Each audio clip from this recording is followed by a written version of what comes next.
A prueba, de Saki. Leído por Carmen Will. De todos los personajes bohemios auténticos que se dejan caer de vez en cuando en el supuesto círculo bohemio del restaurante Nuremberg de la calle Búho en el Soho, ninguno tan interesante ni esquivo como Gebhard Knopfschrank. No tenía amigos, y aunque trataba como conocidos a todos los que frecuentaban el restaurante, nunca pareció que deseara llevar ese conocimiento más allá de la puerta que conducía a la calle Búho y al mundo exterior.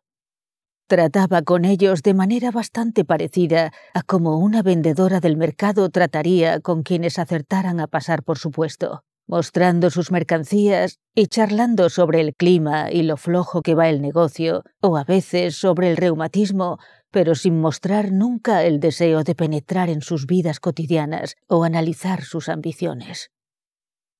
Se creía que pertenecía a una familia de granjeros oriundos de algún lugar de Pomerania. Hace unos 2 años, según todo lo que se sabe de él, había abandonado el trabajo y la responsabilidad de criar cerdos y gansos para probar fortuna como artista en Londres. «¿Pero por qué Londres y no París o Múnich?», le preguntaban los curiosos. Bueno, pues había un barco que iba de Stopmunda a Londres 2 veces al mes, y aunque llevaba pocos pasajeros, el precio era barato. No eran baratos, en cambio, los billetes de ferrocarril a Múnich o a París. Por eso eligió Londres como escenario de su gran aventura. La cuestión que hacía tiempo había inquietado seriamente a los que frecuentaban el Nuremberg era si el emigrante cuidador de gansos era en realidad un genio impulsado por su alma que extendía sus alas hacia la luz, o simplemente un joven emprendedor que creía que sería capaz de pintar y que, lógicamente, deseaba escapar de la monotonía de la dieta de pan de centeno y de las llanuras arenosas de Pomerania recorridas por los cerdos. Había motivos razonables para la duda y la precaución. Los grupos artísticos que se reunían en el pequeño restaurante incluían a muchas mujeres jóvenes de cabellos cortos y muchos hombres jóvenes de cabellos largos, y todos ellos se consideraban a sí mismos anormalmente dotados en el campo de la música, la poesía, la pintura o el escenario, aunque hubiera muy poco o nada que apoyara esa suposición, por lo que cualquiera que se proclamara a sí mismo como genio en cualquier esfera resultaba inevitablemente sospechoso en medio de todos ellos. Por otra parte, existía siempre el peligro de desairar inopinadamente a un ángel. Se había producido el lamentable caso de Sledonti, el poeta dramático a quien se le había tenido por muy poco en el salón de juicios de la calle Búho, para después ser saludado como el maestro cantor del gran duque Constantino Konstantinovich, el más culto de los Romanov, según Silvia Stravel, que hablaba como alguien que conoce a todos los miembros de la familia imperial rusa. En realidad conocía a un corresponsal de un periódico, un hombre joven que comía borscht con la actitud de haberlo inventado. Los poemas de la muerte y la pasión de Sledonti se vendían ahora por miles en 7 lenguas europeas, e iban a ser traducidos al sirio, circunstancia que hacía que los críticos del Nuremberg no desearan madurar sus juicios con demasiada rapidez ni demasiado irrevocablemente. Por lo que respecta a la obra de Knopfschrank, no carecieron de oportunidades para analizarla y alabarla. Sin embargo, él se mantenía resueltamente apartado de la vida social de sus conocidos del restaurante, aunque no le importaba mostrar sus realizaciones artísticas a la mirada inquisitiva de aquellos. Todas las tardes, o casi todas, aparecía a las 7 en punto, se sentaba en la mesa de siempre, arrojaba en la silla de enfrente un voluminoso portafolios negro, hacía una señal indiscriminada de reconocimiento a los otros comensales conocidos e iniciaba seriamente la actividad de comer y beber. Al llegar al café, encendía un cigarrillo, se ponía encima el portafolios y empezaba a hurgar entre su contenido. Con lenta deliberación, Elegía algunos de sus estudios y esbozos más recientes y silenciosamente los pasaba de mesa en mesa, prestando atención especial a cualquier comensal nuevo que pudiera estar presente.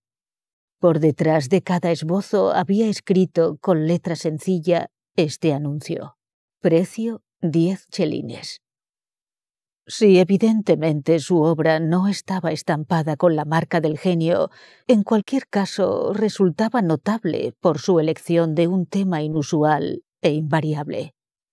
Sus cuadros representaban siempre alguna calle o lugar público bien conocidos de Londres, en decadencia y desprovistos de su población humana, que había sido sustituida por una fauna salvaje que, por la riqueza de las especies exóticas, debía de haber escapado del parque zoológico y las exhibiciones de fieras deambulantes.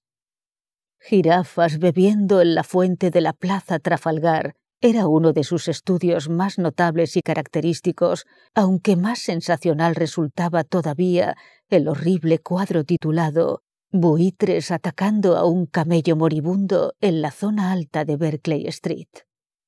También había fotografías del lienzo grande en el que llevaba trabajando varios meses y que ahora intentaba vender a algún comerciante emprendedor o a un aventurado aficionado.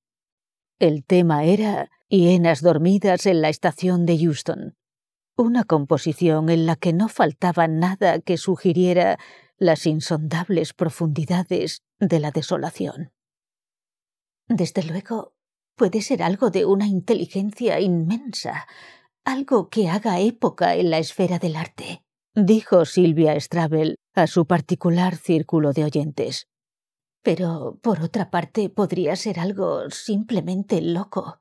No hay que prestar demasiada atención al aspecto comercial del caso, evidentemente. No obstante, si algún comerciante en arte hiciera una oferta por el cuadro de las hienas o por alguno de los esbozos, sabríamos mejor cómo situar a ese hombre y su obra. Quizá nos maldigamos todos alguno de estos días por no haber comprado todo su portafolio de esbozos, comentó la señora Nugent-Jones. Y al mismo tiempo, cuando hay tanto talento auténtico por ahí, no apetece desperdiciar 10 chelines por lo que parece algo extraño y caprichoso. El cuadro que nos enseñó la semana pasada, Gallos de los Arenales posados en el Albert Memorial, era impresionante. Y desde luego veo que hay en él un buen trabajo artístico y amplitud de tratamiento, pero no se parecía lo más mínimo al Albert Memorial. Y el señor James Binquest me ha dicho que los gallos de los arenales no se posan sobre palos, sino que duermen en el suelo. Por mucho talento o genio que pudiera poseer el artista pomerano, lo cierto es que no logró recibir confirmación comercial. El portafolio siguió siendo voluminoso por los esbozos no vendidos y la siesta en Euston, como así llamaban los chistosos del Nuremberg al lienzo grande, permanecía en el mercado. Los signos exteriores y visibles de los problemas económicos empezaron a dejarse notar. La media botella de clarete barato de la cena cedió paso a un vaso pequeño de cerveza, que después fue sustituido por el agua. El menú de 16 peniques pasó de ser un acontecimiento cotidiano a una extravagancia dominical. En los días ordinarios, el artista se contentaba con una tortilla de 7 peniques y un poco de pan y queso, e incluso había noches en las que ni siquiera aparecía. En las raras ocasiones en que hablaba de sus propios asuntos, se observó que empezaba a hablar más sobre Pomerania y menos sobre el gran mundo del arte. «Ahora es un momento de mucho trabajo allí», dijo melancólicamente. «Después de la cosecha se sacan los cerdos al campo y hay que cuidarlos. Podría ayudar a cuidarlos si estuviera allí.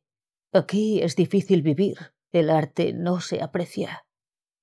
«¿Por qué no vuelve a casa de visita?», le preguntó alguien con mucho tacto. Eso cuesta dinero. Hay que pagar el pasaje de barco hasta Stopmunda y además hay que pensar en el dinero que debo por mi alojamiento. Incluso aquí debo unos cuantos chelines. Si pudiera vender alguno de mis esbozos». Quizás si los rebajara un poco, algunos estaríamos encantados de comprarlos, intervino la señora Nugget Jones.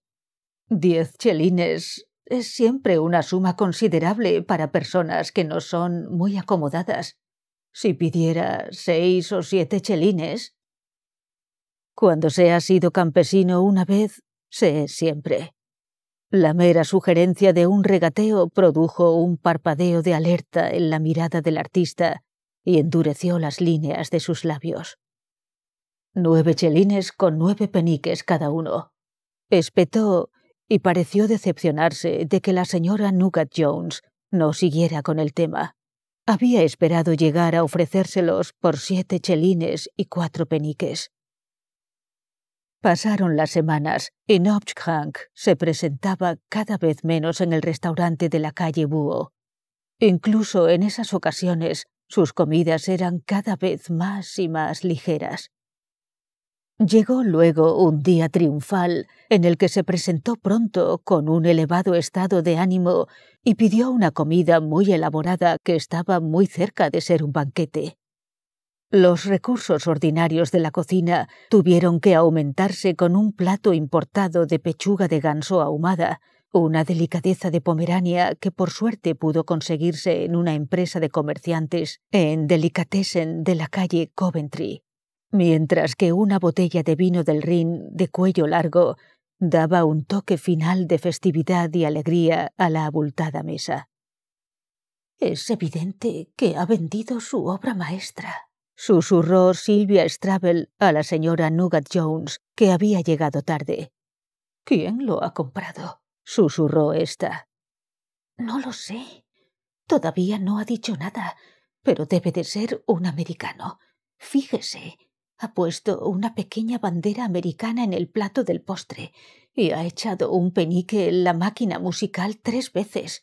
Una vez para que toque Bandera Estrellada, después para una marcha del estadounidense Sousa y otra vez Bandera Estrellada.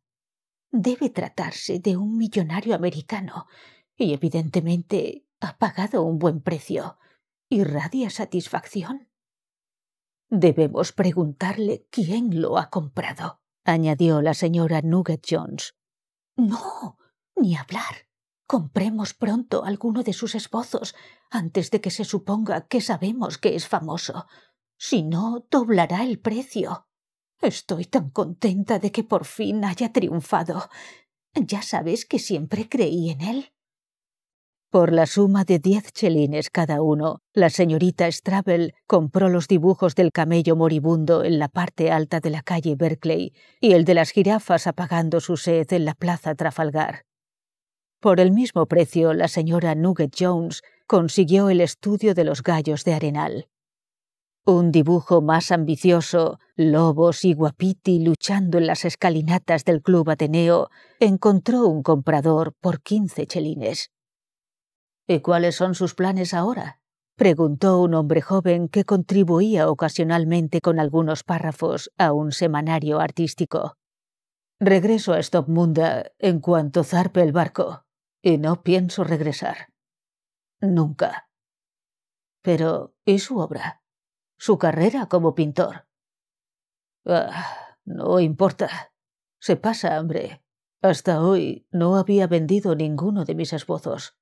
Esta noche han comprado algunos porque me voy, pero en las otras ocasiones no vendí ni uno solo».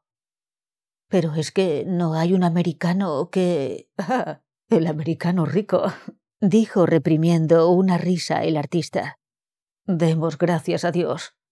Metió su coche dentro de nuestro rebaño de cerdos cuando los sacaban al campo. Mató a muchos de nuestros mejores cerdos, pero pagó todos los daños. Pagó quizá más de lo que valían, muchas veces más de lo que habrían costado en el mercado después de un mes de engordarlos, pero tenía prisa por llegar a Danzig.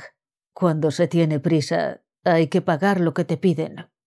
Demos gracias a Dios por los americanos ricos que siempre tienen prisa por llegar a algún otro lugar. Mi padre y mi madre tienen ahora tanto dinero que me enviaron un poco para que pagara mis deudas y regresara a casa. El lunes parto hacia Stopmunda y no regresaré. Nunca». Pero, ¿y su cuadro? El de las hienas. No es bueno. Y es demasiado grande para llevarlo a Stopmunda. Lo quemé. Con el tiempo será olvidado, pero de momento Nobskrang es casi un tema tan doloroso como el de Sledonti entre algunos de los que frecuentan el restaurante Nuremberg de la calle Búho en el Soho.